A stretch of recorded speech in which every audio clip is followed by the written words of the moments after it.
Maria Alvarez was used to being overlooked. As a single mother of two and a night shift cleaner at Evertech Solutions, billion-dollar tech company known for its state-of-the-art AI infrastructure, she was the silent presence that swept through glossy boardrooms and cubicles while the city slept. Each night, dressed in a faded navy uniform and worn-out sneakers, Maria pushed her cart through the echoing halls of innovation, mopping away fingerprints and discarding empty coffee cups.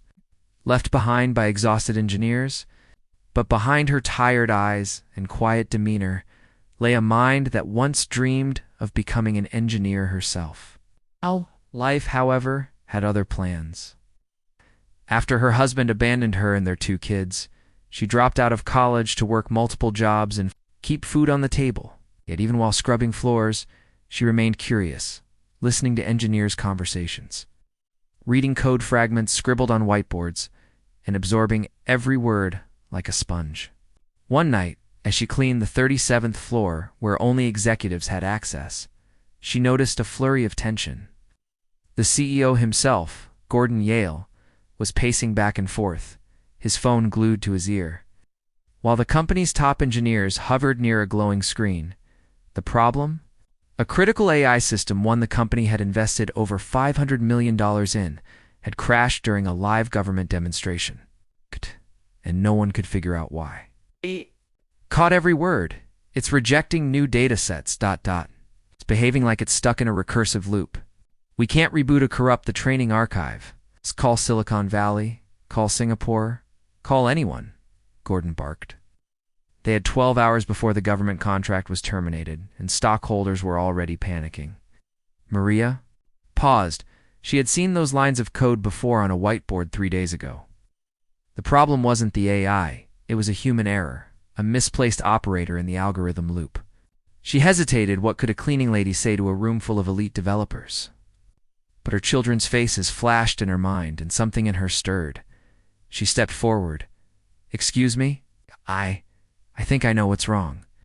The room went silent. The engineers blinked. Gordon turned slowly, eyebrow raised. "You're the janitor, right?" "Yes, sir.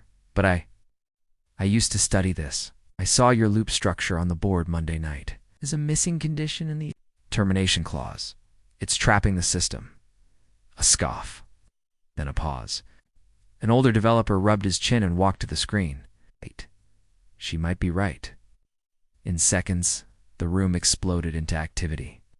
They rewrote the code as she suggested, implemented the fix, and the system sprang back to life. AI was not only functional, but running faster than it had in months. Silence filled the room, then wild applause. Gordon just stared. "What's your name?" he asked. "Maria. Maria Alvarez." "You just saved a $500 million project." Her cheeks flushed. "I was just doing my job, sir. I mean, the cleaning one." Gordon's voice dropped to a near whisper. "Not anymore. You're not." And that night, everything changed. She was escorted not out the back door, but into the executive elevator. Her badge upgraded before sunrise. She was no longer the invisible cleaner. She was the woman who saw what no one else did. The story would go viral across every news network. In less than 24 hours, but in this quiet moment, all Maria wanted was to get home, hug her kids, and whisper, "We're going to be okay now." Maria Alvarez sat at the edge of her twin mattress in the dimly lit apartment she shared with her two children.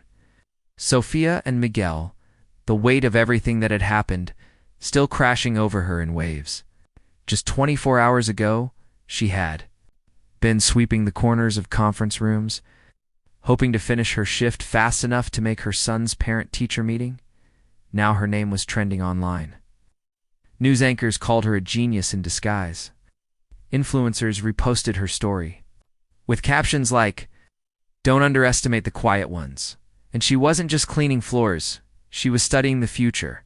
Evertech CEO Gordon Yale had not only personally apologized for doubting her, but insisted she return the next day not with a mop in her hands, but a seat at the high-level strategy table.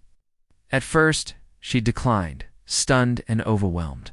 But when she walked her kids to school that morning and saw Miguel proudly tell his friends, "My mom saved $1 billion company," she knew she couldn't turn back. That same afternoon, she returned to Evertech, this time in her own clothes. Not a uniform nervously clutching a borrowed laptop. Gordon himself opened the glass doors for her, offering a smile that was part awe, part disbelief. "Maria," he said warmly, "we've created dozens of positions overnight for tech advisors, but one of them, head of logic flow integrity, is yours, if you'll take it." She blinked. "Sir, I don't even have a degree. Maybe not. Have something none of us do: insight, humility, and raw, untaught brilliance. Besides, your fix saved us from a lawsuit and a stock crash. That's a $500 million qualification." The first few weeks were surreal. Engineers who used to pass by her now took notes during her sessions. She began quietly redesigning parts of the AI systems with simple logic she'd self-taught through, cleaning our observations. One day, during a company-wide meeting, she walked to the whiteboard and explained a concept so clearly that even the legal team understood it. A junior engineer whispered, "She's not a janitor anymore. She's a rocket." Her ideas improved efficiency by 38%. Code errors dropped. Government clients demanded her by name in meetings. But through it all, Maria remained grounded. She still packed her kids' lunches, still rode the bus, still smiled at every cleaner she passed. One night, she found her old janitor's badge in her drawer. She kept it, not as a reminder of where she started, but of the power hidden in every underestimated soul.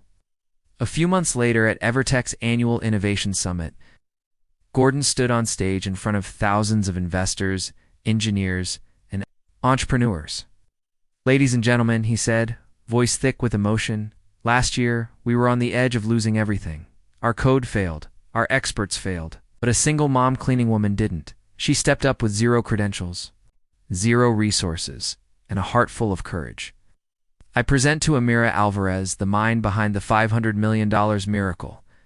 As Maria walked onto the stage, wearing the same modest shoes she'd worn her first night as a cleaner, the room erupted in applause. Not polite, not scripted. Genuine, roaring. She took the mic, hands trembling. "I never thought I'd be here," she said. "I used to think genius lived in suits, behind glass doors. But sometimes it wears cleaning gloves and studies code after midnight. If you're watching this, doubting yourself, just know it's not where you come from. What you're willing to keep learning. Keep showing up.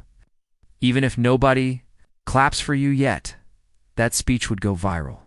Not because it was flashy, but because it was real. It reminded millions around the world that talent isn't always born in tech schools or raised in boardrooms. It lives in every overlooked soul who dares to care, to learn, to believe." A week later, Maria was offered honorary degrees, TED Talk invitations, and an international book deal. But the biggest joy came from Sophia's words one night as she hugged her mother tight. "You were always a superhero, Mama. They just finally saw your cape." So to every viewer watching this, remember, miracles often come from the most unexpected places. Never underestimate anyone. And never, ever underestimate yourself. You might just be one moment away from changing everything.